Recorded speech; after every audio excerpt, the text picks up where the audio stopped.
Sahanau bhunaktu sahaviryam karavavahai tejasvinavadhitamastu ma vidvishavahai. Om Shanti Shanti Shanti. Sadashivasamarambham Shankaracharya madhyamam Asmadacharya paryantam Vande Guru Paramparam. Dayakaram Dayakaram Dantam Dharma Pravartakam Pranamami Dayanandam Madacharya Varamparam. So, for these morning classes, whenever Sakshat Swamiji is not in town, we will take a small Upanishad. And the one we will take is called Amritabindu Upanishad. So we will take, it is a small Upanishad, about 22 verses, and we will study that. Don't worry about the text, we don't need that for this hour. Afterwards I will share. So we will be taking a quick look at what this has to do and understand its message. We begin with the word Upanishad itself. We have to understand many things today. What is this word Upanishad? We have to see. Then we also have to see what is Amritabindu. Let us start with that first. Amritabindu. Amrita, everybody knows. What does that mean? Huh? Amrita is not nectar. Literal meaning. Mrita. Yes. So, Amrita, immortal. Bindu means a drop.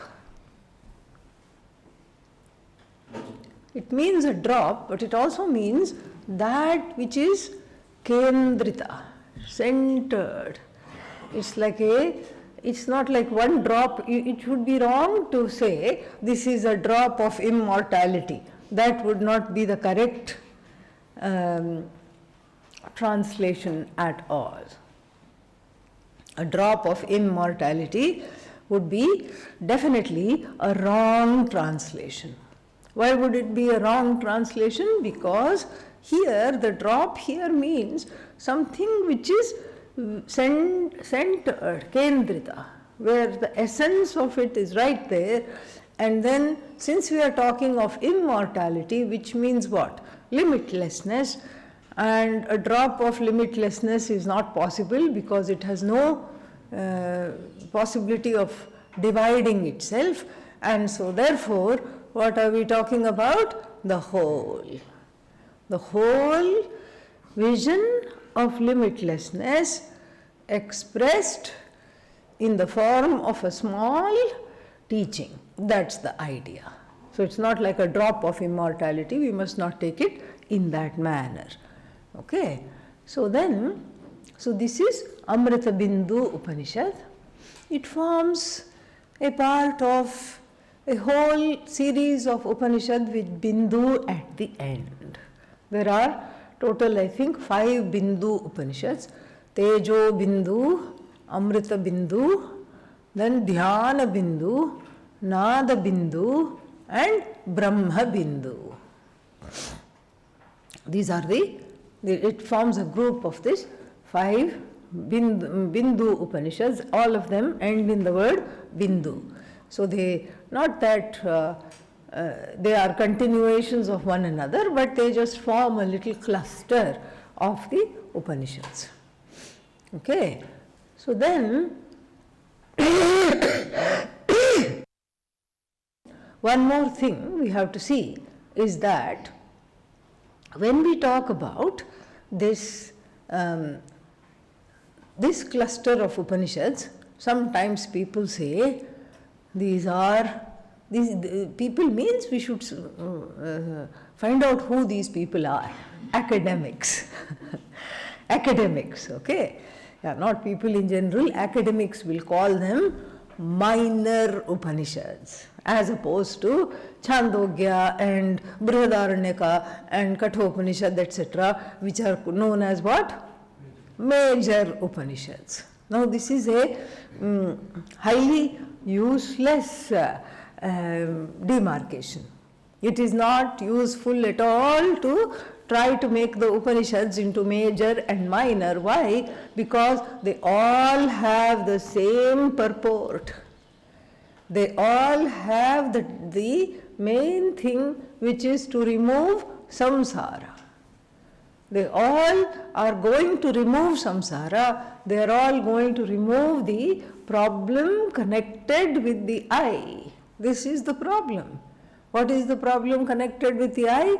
I cannot accept myself. That is the problem. The problem, as we have seen in the introduction to the Bhagavad Gita classes, the problem of self-loath, self-criticism, self-non-acceptance makes us a unique species, very unique species. Before the study of Vedanta, this kind of a thinking that I am not okay continues, and when? Life after life after life after life. And it is unique to human beings. That also we have seen. The dog is not depressed. Yeah. Dog cannot be depressed. And I was listening once to Swami Viditatmananda ji, one of the senior most disciples of Pujya Swamiji, and he was talking once, and he said that he was talking in a group, and he said, what did he say? Dog is not depressed. Dogs are not depressed. And then somebody challenged him, Swamiji, my dog is depressed. Swamiji asked him a simple question. How long has he been with you? So, this is the thing.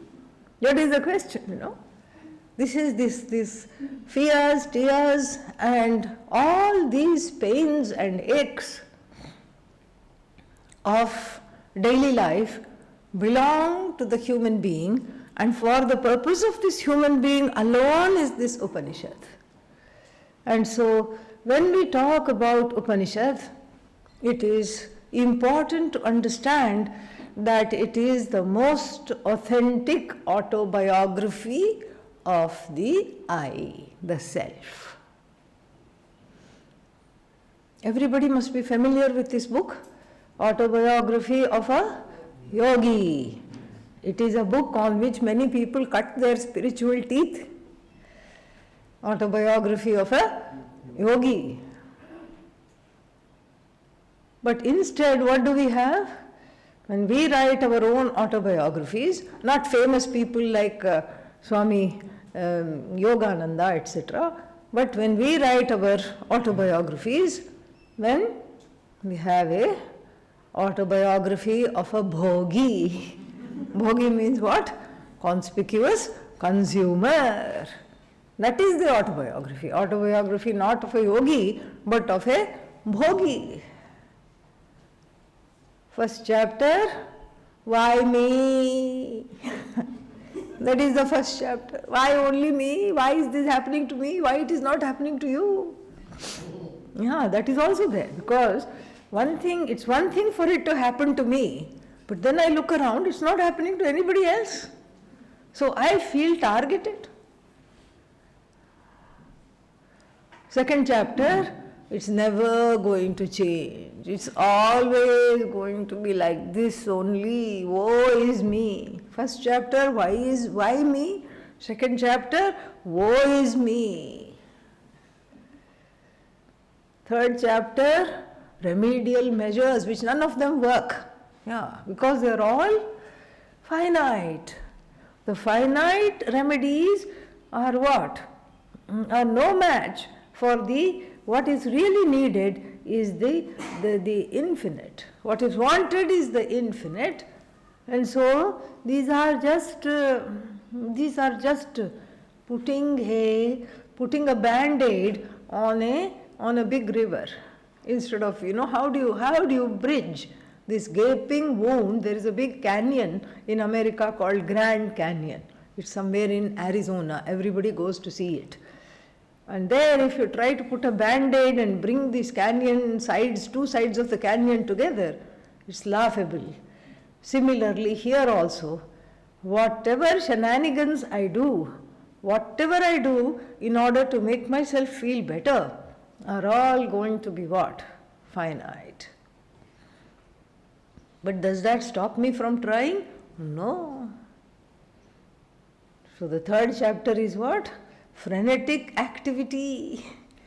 Frenetic activity.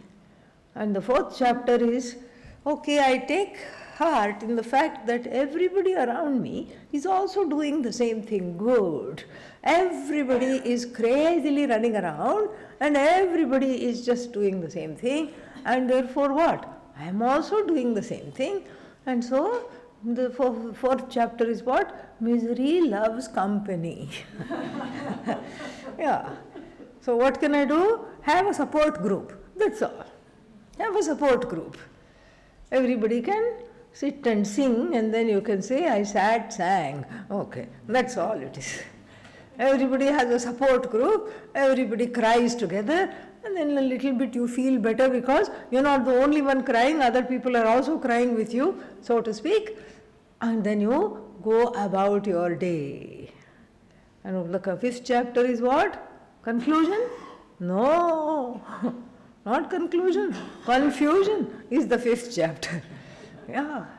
And fifth chapter, because one never finishes the quest in this life, the fifth chapter is what? To be continued. And in the next life, the autobiography gets written again. And what is that autobiography? Why me? Same thing. This is what is called samsara. What is samsara? Some sorrow or the other. This is what it is. Some sorrow or the other is samsara.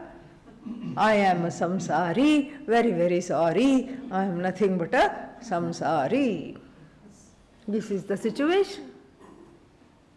And therefore, we need an autobiography that is an authentic story of the self. And that is what, my friends, the Upanishad is. It is the most authentic autobiography of the I, of the self, that completely dismisses the jivic. Is there a word called jivic? Now there is. Okay. So the jiva's autobiography, the flawed autobiography of the jiva, it dismisses thoroughly, and then what does it do? It brings to light what is the reality.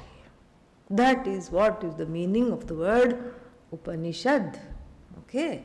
So what is this Upanishad? Let us look at it. The word Upanishad itself tells us what it is and what it does. First, we have the root verb shadlr. Hard for some people even to pronounce. Shadlr becomes shad. And in Sanskrit, all the root verbs have the meanings assigned to them. Like jeev, to live, and the meaning assigned to it is pranadharane, means the one who breathes is a jiva. But we add to that definition, the one while breathing who complains is a jiva. We add to that. Then we have this word shad, for which there are three assigned meanings in the Shastra. The first meaning is what? Visharati. Visharati means disperses. Disperses. Visharati, to disperse. Like earlier, there was no sun. What happened? There was fog. So everything was cloudy because in the morning, in the winter, in Rishikesh, there is the presence of morning fog. Then in the presence of the sun, what happens? The fog is dispersed. Visharati. Then one more meaning is given. 3 meanings are given for the root verb shad. One meaning is what? Visharati. Visharati disperses, like even the sun dispersing the morning fog. Then the second meaning is avasadayati. Avasadayati means unmulayati. Well, that didn't help. Okay. Unmulayati means uproots. Avasadayati, uproots. So first disperses and then what? Uproots. Why do we need 2 things? Disperses is enough. Why do we need one more meaning? Uproots. Take this, take this example. We find that sometimes people have driveways to their bungalows, to their houses made of stones. Here also we are putting some stones. Now it is okay, but after a while, weed will come. Dandelion. Do you know dandelion? The blessed thing is all seed. It should be called seed, not weed. It's full of seeds. So the weed will come.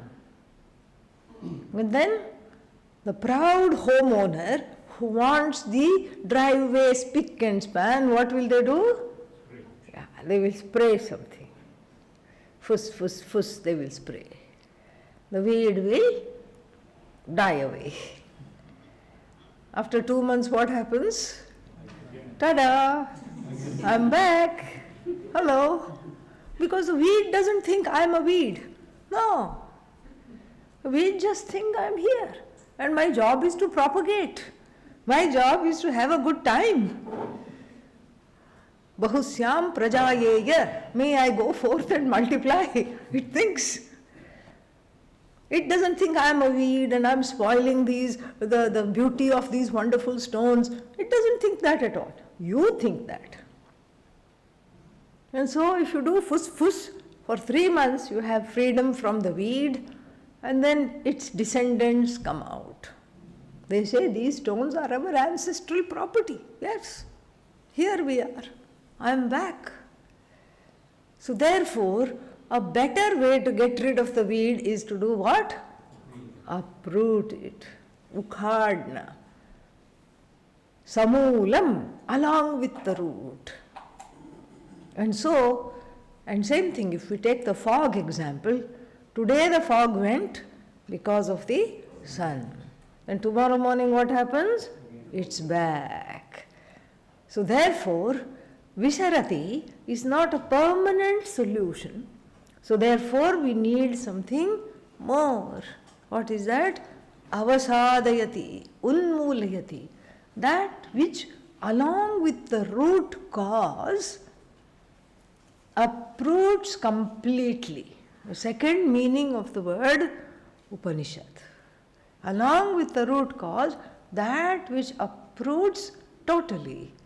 Meaning, there is no chance of it coming back. No chance of it coming back at all. Then, there is a third meaning of the word root verb shad. Gamayati. Gacchati means what? Goes. Gamayati, causal, leads. Causes one to go. Where does it cause one to go? Brahma gamayati. Takes takes me to Brahman. That's why it is called the story of the self. The most authentic autobiography of the self is the Upanishad, and therefore these three meanings are there for the root verb, and the word Upanishad itself is an agent noun, and then we have two more prefixes. What are they? Upa, ni. Yes. Upa, we have seen samipe. Samipe means near. Like the word netram. Netram means what? Eye. Upanetram means glasses, or even nearer still to the eyes. That which is near to the eyes is upanetram. Upanetram, near to the eyes. Otherwise you can even have, what else is near to the eyes? Contact lenses. That is also near, even nearer than the glasses to the eyes. That will also be called upanetram. Upanetram, and this upanetram is the example that is given to understand the meaning of the word, the prefix upa. Upa samipe. Near what? We will see that. And then ni, nishchayena. Ni stands for definitely. Definitely. Not perhaps there will be freedom, perhaps I will go to Brahman, perhaps I will become one with everything. No, definitely you will. The Upanishad is an agent now. Upa samipe sthitva, being near. Near to what? We have to ask. The word near is a very relative term. Compared to Uttarakhand, Rishikesh we can say is near. Compared to Rishikesh, this ashram is near. Compared to the ashram, lecture hall is near. Like this, the word near keeps shifting. So therefore, we have to take the word nearest. The word near should be translated to nearest. Nearest. And what is the nearest? Myself alone. I am the nearest to myself. I know myself intimately. At least the self that is obtaining in the body-mind-sense complex. From that standpoint, I seem to know this self independently. I know when the body is hungry. I know when the mind is tired. I am the witness to all the things that are happening in this body-mind-sense complex. So I am the nearest from the standpoint of this body-mind complex. And so Upa means this, that which is I, is understood for what it is, definitely. And in this understanding, three things happen. The ignorance that clouds the I, and we have talked a lot about self-ignorance, so I'm just going to piggyback on some of those things we have already addressed.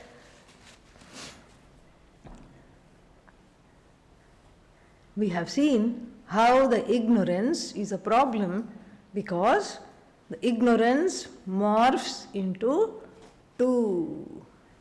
First is what? I don't know myself. And dog, cat, all of them have it. The dog doesn't know that there is a spelling mistake in its name. What should it be? G-O-D. It doesn't know that.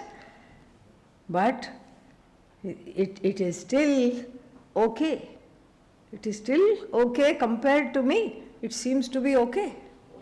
As long as it is, all the animals are like this, dog, cat, cow. Cow is also okay.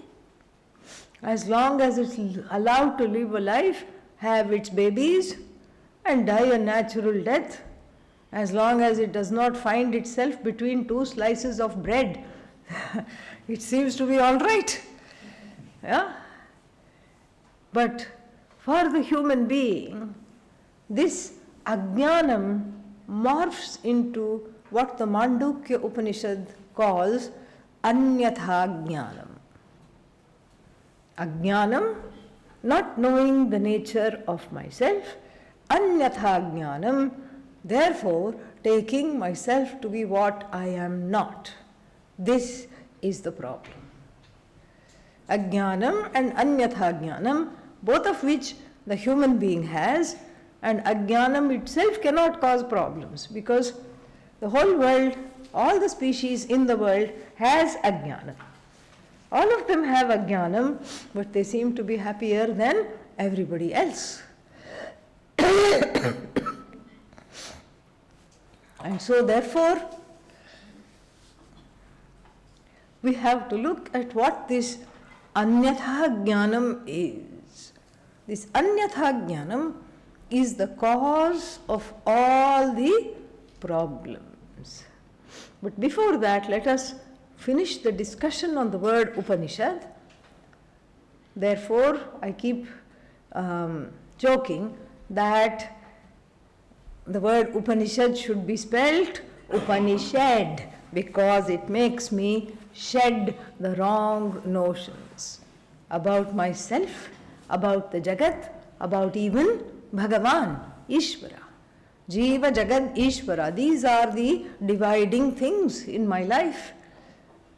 It is when I find myself alienated, I find myself alienated from these three sources, and so therefore this is where the problem lies, this is where the problem is, and so I have to understand properly what is the nature of this I that keeps me from myself, from other jivas, from Ishvara, from the Jagat, from everything. So therefore the word Upanishad is an agent noun. Agent noun. We have the concept of agent noun in English, anything that ends with ER. Like? Hello? Huh?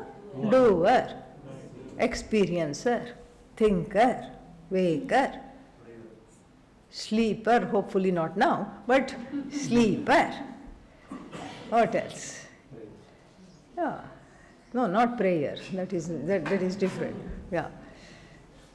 Agent noun, where the karta is talked about. Doer, thinker, all these. And in Sanskrit also, we have the agent noun, and it is represented by the word, by the suffix trich, which becomes tr. Like pramatr, prama, knowledge, pramatr, hello, agent noun, knower, abba, okay, kartr, doer. Yes, finally the brain cells are getting massaged and springing to life. Bhoktr, experiencer, eater, doesn't matter, enjoyer, all those are okay. So like this, we have that, and we also have another agent noun, both in English and in Sanskrit, which is kind of silent. A silent agent noun. Like, for example, we have doer, thinker, seer, hearer, goer. And then, goer is who? The one who goes. Thinker is who? The one who thinks.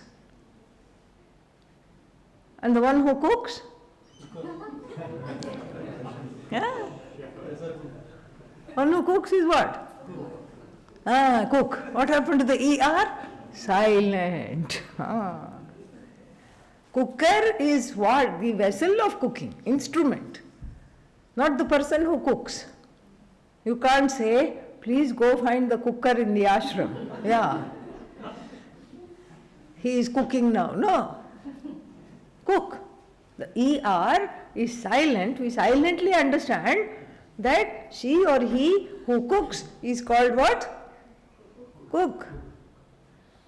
Similarly, the word Upanishad has a silent suffix called quip.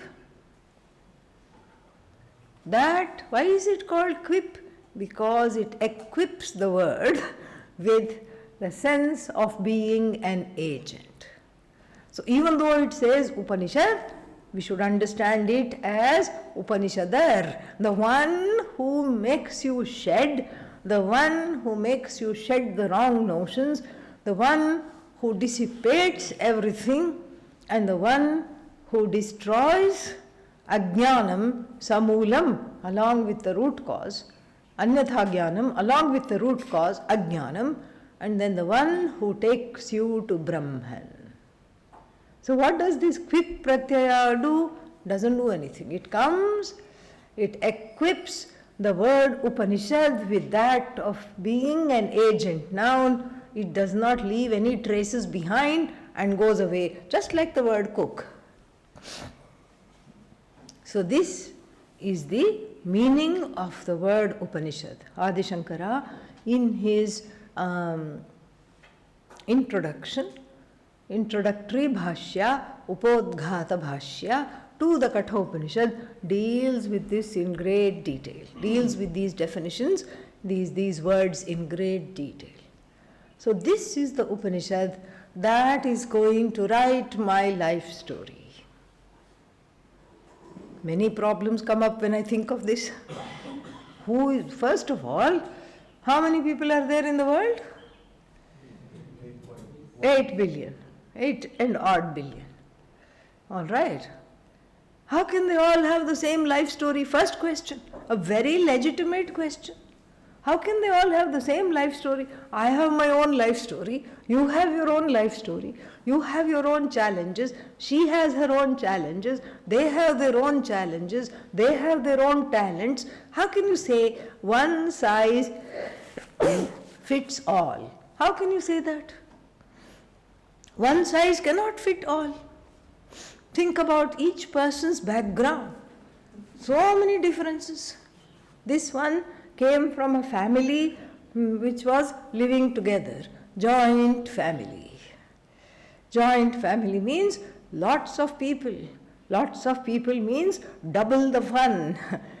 And double the fun, not just double the fun, double the trouble, because you have to adjust to so many egos. There are not just mother, father, there are uncles, there are aunts, there are cousins, there are all kinds of things. There is a matriarch, a grandma who decides everything, or a grandpa, patriarch who decides everything. All these things are there. No free will at all. And in fact, such kind of an upbringing, I would argue, contributes to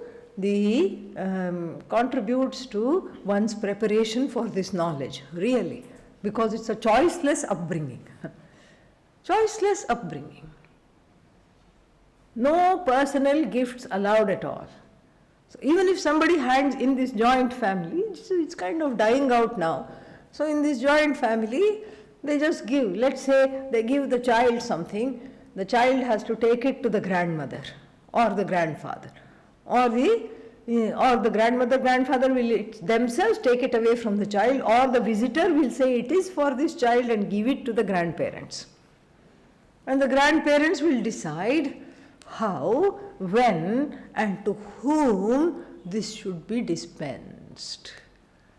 This is something which is really amazing, because the raga dveshas don't get a chance to raise their heads at all in this kind of an upbringing. But for the person undergoing it, there is a lot of chafing. What is this? I have no choices. Somebody else making the decisions. I was to have this present, but it's gone to somebody else. All these kinds of thoughts are there. So then that is a very different upbringing. And then now, in contrast to that, we have the nuclear family, which is neither new nor clear to me. Okay? So,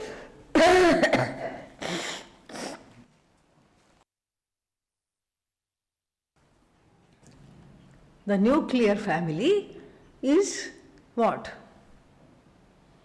3 people, only child, mother and then father. All lonely, nothing to do, no one to play with. So this is a different kind of upbringing. Then there might be some other things in between also. Somebody who doesn't have parents, alas, grew up with relatives. So sad. And then somebody who has parents, but then they were not very attentive, extremely neglectful. That's also another big alas. Somebody who grew up in an orphanage. And then we have cultural differences. Somebody who grew up in India, somebody who grew up in America, national differences, cultural differences, somebody who grew up in some African country. How can you dare to say that one size fits all, and this story that the Upanishad is going to tell about me, my so-called autobiography, will be authentic? How can you say that? Because everybody comes from a different background and has different pet complaints, pet peeves. In fact, everybody has peeves. Peeves is a polite word for complaints. That's all it is. Every jiva is nothing but a peeva. That's all it is. Yeah, that's all it is. And so how can you say one size fits all? How can this tell the story of my life? It can't tell the story of my life, because my life is different from your life and different from somebody else's life living in a war zone, different from somebody else's life living in the Arctic, different from somebody else's life who is born with, what is that called? Some kind of a spoon. Why silver? Golden spoon in the mouth. Golden spoon, the fellow is born in the mouth and then has not had a single want in the whole life. How can you say that this is this one size fits all? Somehow I don't think this is correct. Well, the Upanishad goes to the root cause. It does not bother about the superficialities.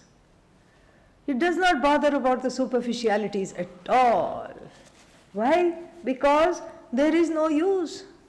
The superficial differences between the people in the world are good enough for a blog. You know what a blog is? Yeah. Where you write down all kinds of things. There is also one video blog called vlog. I never even heard of it. Yeah. There is one video blog, it is called vlog, and then there is a blog. Everybody has one blog, and in this blog they just take a picture of their breakfast, poha, and then they'll put it there. Today I ate that. Why? Don't ask. Because they are lonely. They want to share it with everybody in the universe, and they hope and pray with the fingers crossed that somebody will look at it and read it. Today I don't feel so good. Everybody's blog will be like that. Or today was a great day. Yay! Ow, there was a catch. As soon as I said yay, now it's not so good. I need my arm in a sling. I need to cradle it and give it a little bit of love. This is the story. So, the individual autobiography to which we are completely sold. We have purchased stock in these individual stories of what happens every day, and the everyday ups and downs. Ups and downs means what? Mostly downs. Okay? Yeah. In these ups and downs, or downs and ups, I'm sold to that. I want that only. I don't want anything else. And alas, that is not the level where the dialogue called the Upanishad happens.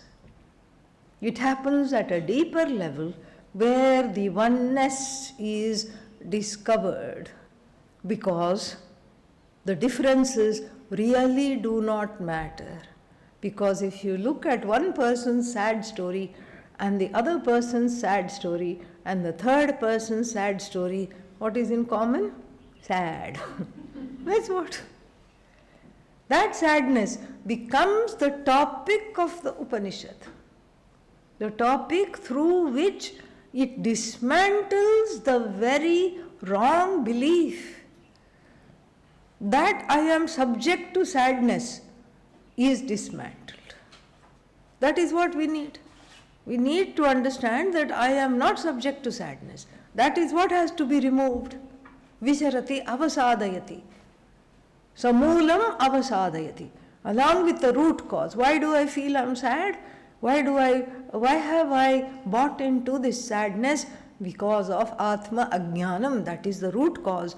The root cause is removed along with all these nonsensical beliefs about the I. So therefore, one size does fit all. You go anywhere. If you are a human being, you will see that there are so many things in common. They may be, you go to a different country, they may be eating different things. They may be eating a different kind of food. They may be wearing different kinds of clothes.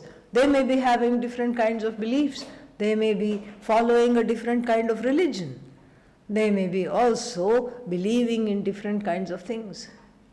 But what is the truth of all that? Underneath all that is that each person is not very different from the other, because each one is subject or thinks oneself to be subject to pain, fear and sorrow. So the purpose of the Upanishad is to dismantle this. This, not the sorrow, because sorrow is not there. So that which does not exist, can it be removed?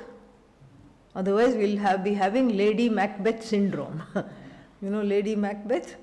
She was, she's a character in a Shakespearean play called Macbeth. And this Lady Macbeth engineers the death of her brother-in-law so that her husband can become king. But that guilt won't leave her. So she keeps walking the hallways of the palace in the middle of the night, trying to wash her hands, and she keeps seeing spots of blood where there are none. So, therefore, a non-existent sorrow cannot be removed. Are we agreed on that? Yes? Because that which is non-existent, how are you going to remove? And also I will add, an existent sorrow also cannot be removed. I don't know if I agree on this. That which is existent means what? Sat. We saw that. Sat means existent. And what is the definition of Sat? Trikalepi tishtati. Correct? Trikalepi, kalatrayepi tishtati. Trikalepi tishtati means what? That which is there in all three periods of time. That is what is called existent. The word existent has a definition. We have to stick with the definition. That which exists in all three periods of time is called what? Sat, existent. Does sorrow exist all the time? Say no, so we can move on. Yeah, no. As we know, in sleep there is no sorrow. In sleep there is no sorrow. In between, by some accidental happy moments, there is no sorrow. And so therefore, we cannot say sorrow exists at all times. So therefore, if sorrow were existent, if sorrow existed in all three periods of time, then past, present, future, waking, dream, sleep, if sorrow existed, then can it be removed? Still people are doubtful. Yeah, can it be removed? Yes, it can be removed. That which is existent, meaning that, okay, let's look at the definitions of Sat again. Sat means that which is unchanging in all three periods of time. First definition. Second definition of Sat is what? Abadhitam Sat. That which is non-negatable is Sat. So if sorrow is Sat, if sorrow is existent, it is there all the time and it cannot be negated, can the sorrow be removed? Exactly. Even by Bhagavan, the sorrow cannot be removed. This we have to understand. Now we are in a quandary. Ab kya karenge? What shall we do now? So the sorrow is not non-existent because one experiences it, and we cannot call, and so therefore a non-existent thing cannot be removed, I understand. At the same time, the sorrow is not existent, because if it were existent, it cannot be removed. So then, what to do? We have to say sorrow is neither existent nor existent, nor non-existent. It belongs to a large cluster, group of things we call mithya, anirvachya. Cannot be said, categorically said to be existent, cannot be said to be non-existent. This is the problem. So, therefore the Upanishad can remove this sorrow, which is an interloper. Interloper means the masquerader. It's like a costume. You put on, like children wear costumes. There is one American festival called Halloween. Yeah. This Halloween, children wear costumes. One child came dressed as a raining cloud. Yeah. All grey, two little eyes peeping, and then little drops of rain sewn into the costumes. And then I asked the child, how do you feel in this costume? And she said, not so good. It's like a costume. The sorrow, the personal rain cloud carried by the jiva, is very much like a costume. And this costume, the Upanishad falsifies and shows you that it is a masquerade. And it is simply a costume, removing which you see yourself as the truth of the universe, as the cause of the universe, as free of sorrow, pain, fear, etc., free of all afflictions, when? All the time. So this is why the Upanishad can have a single story, and that autobiography is something that I really, really want. This is not a non-wanted autobiography, it's a welcomed autobiography. It's an autobiography that I totally, totally welcome because I want it. Because this sad saga, I am sick of this sad saga. I cannot handle it anymore. I want out of this. And the study of the Upanishad takes it out. Nothing else will take it out, because sorrow is a notion. The notion has to be removed because it has taken root into the crevices of the heart, the mind, and so the notion has to be removed, and the Upanishad removes that through many, many, many, many different what are called prakriyas. Prakriyas means what? Methodologies. Different methodologies are there. For example, karya, karana, prakriya. Cause, effect, cause, methodology. We have seen all of this. But just to illustrate, just to understand it all in one place, cause, effect, methodology. And what is the effect? The effect is non-separate from the cause. Seed is non-separate from tree. Fabric is non-separate from yarn. Shirt is non-separate from fabric. Effect is nothing but cause. But can you say cause is effect? No. Effect is nothing but cause. Effect resolves in the cause, like even the ornament resolves into gold. So many ornaments, how many golds? one gold. Pujya Swamiji was invited to inaugurate a jewelry shop. And since the jewelry shop owner was a great devotee, Swamiji obliged, went to the jewelry shop and cut the ribbon, entered the shop, said nice things, lots of glass cases, earring, bangles, nose studs, what are these called? Necklaces, chains and bracelets and anklets and rings. Everything was there. The whole shop shining. And then the shopkeeper fell at Swamiji's feet and said, please Swamiji, you have come to bless this shop, take one thing, just one thing. Yeah. You take any one thing, so that the shop will feel blessed. Swamiji said, be careful, you're talking to a Vedantin. No, Swamiji, I mean it. Take one thing.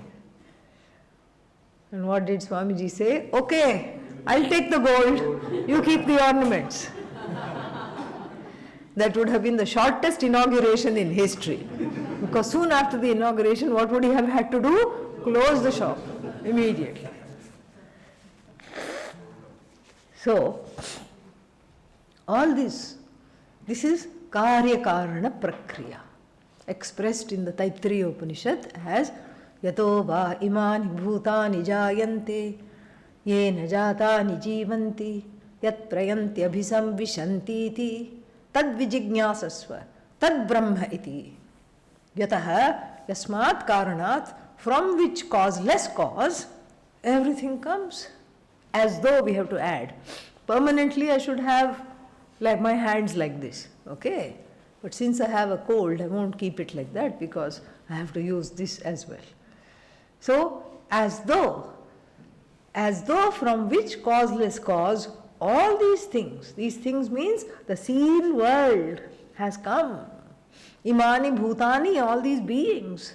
Bhutas, 5 elements, bhautikas, and the things that have come from the 5 elements, all of them have come. Jayante. And then from which causeless cause, by which causeless cause, they are sustained. And then unto which causeless cause, they go back, they resolve. Tad vijigyasasva. Please understand that this is what is Brahman, tad Brahma iti, and that Brahman is you. The student here, Bhrigu, is told. Bhrigu, son of Varuna. What was the father's name? Abba. Why it takes so long? Why it takes so long? Bhrigu, son of Varuna. What is the father's name? Abba. Wake up. Okay. So this is what Bhrigu is told by father turned teacher, who?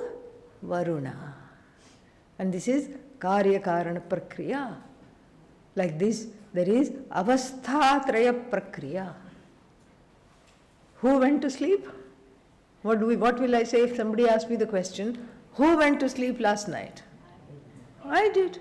I won't say I don't know who went to sleep, ask the neighbor. Yeah. Whose dream it was? Who dreamt? My own dream. You may, so many times in a group situation, people leave something. If they go somewhere, Bhandara, something like that, sadhus come, sometimes they will leave a bag, sometimes specs, sometimes things. We have a lost and found box full of things. And then if somebody loses, you say, please go see the lost and found box. If your item is there, please pick it up. You will never have a lost and found box for dreams. There will be no lost dreams waiting to be found. You own up the dream, you own up your sleep, you own up the waking state. That means there is something continuous underlying all these three. And this is called Avasthatraya Prakriya, the pedagogy of the 3 states of being. This is also another prakriya. Why do we need so many prakriyas? Because this ajnanam has grown roots, very strong roots. One prakriya is not enough to dislodge it. One prakriya may speak to one person, another prakriya may speak to another person. So like this, many prakriyas are there in the Upanishads, and we will see in this Upanishad also, many prakriyas are deployed to show, to dislodge this belief that I am subject to sorrow, pain, afflictions, etc. One last thing about the Upanishad worth mentioning is that every Upanishad is in the form of a dialogue. Why? Because the subject matter is not for belief, it is for understanding. When you bring the understanding in, naturally there will be questions. We allow the questions. We want there to be questions. In fact, even if you don't have a question, we manufacture the questions, called Purva Paksha. Adi Shankara will manufacture the questions, and then you will say, oh, even I had this doubt. You will recognize yourself. And then in some situations, the name of the teacher is told, the name of the student is told. Like what? Like even our Mundaka Upanishad that we will be studying. There, who the Angiras is the teacher, Shaunaka is the student, they are all named. Kathopanishad, who is the teacher? Lord Yama is the teacher. Who is the student? Nachiketa is the student. Like this, both the student and the teachers, the students and the teachers are named. Sometimes, like in the Taittiriya Upanishad, they are unnamed. But you know they are there because somebody asked the question. Aho vidvan amul lokam pretya kaschana gacchati. This extended Plutaswara, the extended E is prashnartham, is in the form of a question. Suddenly the question comes, that means what? Questioner must be there. That is how the question came. And so the question means there are students and teachers. Here also in Amritabindu Upanishad, the teacher students are not named, but we know they are there because every Upanishad is in the form of a dialogue. More we'll see tomorrow. Om Purnamadav Purnamidam Purnat Purnamudachyate Purnasya Purnamadaya Purnamevavashishyate. Om Shanti Shanti Shanti. Harihi Om Shri Gurubhyo Namaha. Harihi Om.